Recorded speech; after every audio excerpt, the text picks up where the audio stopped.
যখন কোনো ব্যক্তি কোনো ঘটনার ভিতরে অন্যায়কে দেখতে পায়, তখন সেই ঘটনা তার হৃদয়কে তছনছ করে দেয়। সমস্ত জগৎকে সে নিজের শত্রুরূপে জ্ঞান করতে থাকে।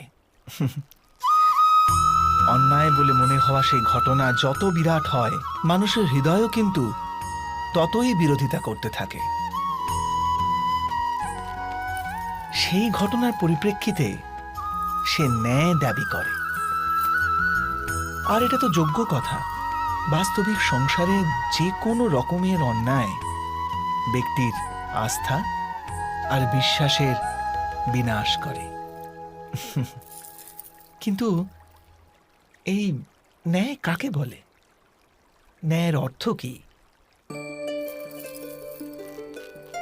অন্যায় যে করেছে সে যদি অনুতপ্ত হয়, আর যার উপর অন্যায় হয়েছে তার মনে যদি আবার বিশ্বাস জাগে সমাজের প্রতি, তাকেই তো ন্যায় বলে।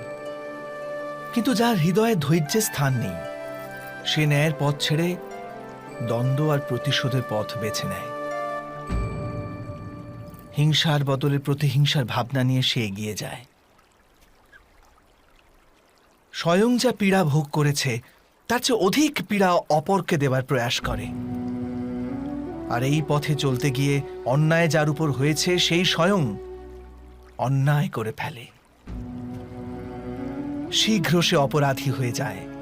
অর্থাৎ ন্যায় আর প্রতিশোধের মধ্যে খুব ক্ষুদ্র ফারাক থাকে, আর সেই ফারাকের নামই হল ধর্ম।